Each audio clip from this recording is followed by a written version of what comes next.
Welcome back to Fink Beef Genetics. This particular topic, I'm just going to touch on the basis of some different programs that our customers do. Nothing new that not anybody listening to this hasn't heard of. But we do try to offer options to our customers. I hate to use the word naive, but we're not naive enough to know that crossbreeding isn't a part of this industry and can be when used correctly. So with that said, these are some of the different options that we recommend to customers if they want to use Angus and Charolais genetics from us. One is keeping the Angus straight Angus. Again, our Angus is focused on maternal with good carcass, a lot of emphasis on fertility, feet and leg structure, kind, and just holding together and getting the job done day after day. Longevity is a pretty important part of what, and that's one trait that's really hard to measure, but that's an important part. We have customers that are straight Angus. We've got customers been with us for 25, 27 years or more on our program using straight Angus. They consistently kill cattle at 100% choice, and we've got the documentation to back that up. They have a high degree of fertility in the cow herd on several hundred head, and that's just one option that our customers can do. That particular option allows you to sell some females to your neighbors and some other customers, or let us help you try to find buyers. I've got a fellow in Georgia right now looking for 200 heifers, and this is just the last July in 2013. But that's nothing uncommon, and again, that's how we glue our program together. But with straight Angus, you can get the high quality steers and keep the females and sell the extra ones, and that's sure one way to go. Another way to go is with Charolais bulls on the Angus cows. That gives you your hybrid vigor, your smoky calf that every feedlot in America loves and likes. A steer and slaughter heifers that will grow, have good yield grades, and still quality grades. I think sometimes in the cattle world we think or tend to think that continental breeds they just don't grade. Well, we've selected our Charolais to have carcass genetics also, some marbling, ribeye, along with the calving ease and still high yearling growth.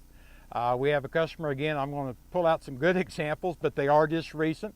We have a customer that killed over 400 head of cattle recently, sent them through, got all the carcass data back. About 10% of those were straight Angus that were off of first calf heifers. And this was steers and heifers both. The whole bunch of cattle, with only 10% of them straight Angus, was 97% choice. And that is straight Charolais bulls on top of mostly straight Angus bred cows. A lot of them, quite a few of our genetics. So it's not like we're giving up everything by using a Charolais bull or some other breed on a set of Angus-based cows. You can get a lot of things. And these cattle were harvested at 13, 14 months of age maximum, 14 months age maximum. And they were, I don't have the exact figures in front of me, but they averaged like 823, I believe, pounds carcass weight. And that's steers and heifers both. We have another customer at St. Francis, Kansas, that uses half Angus, half Charolais bulls on a set of Angus cows. And he's generally in that 85 to 90% choice or better, some prime, several CAB, because you get several black hides out of that. So there's a combination of ways, and what we like doing in our program, we offer 2 breeds. There may be a day come we offer 3 breeds, but we don't want our customers to think they're sewed into one particular option if they want to, their operation requires that doesn't fit them. Sometimes a smaller operation, maybe a Charolais bull instead of Angus cows is the best way to make profit. Maybe the best way is Angus on Angus. It depends on what your goals are and everything like that. But we like to offer the options. I guess in the big scheme of things, the ideal thing is to have a moderate frame cow.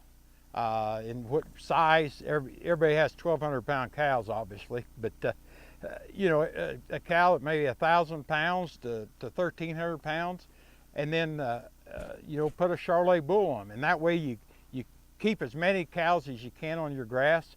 You use a Charolais bull, for example, and you wean a lot of pounds of calf, and if they still great and everything, you're accomplishing two things. And again, you can do the same thing with straight Angus. You can get the same pounds almost today with an Angus bull that you can a Charolais bull. But as a breeding program, we're very cautious of that because we think a lot of those kinds of Angus bulls potentially are terminal kind of bulls. We think their daughters will get bigger than the kind of cow we're talking about that most commercial guys use. We think the mature size needs to be watched, frame, and a lot of things else. If you could shut everything off, ideally at a year of age, and stop that cow's growth, or a year and a half, whatever age you want, that's fine. But we think with time that the more terminal Angus bulls tend to leave a bigger set of cows.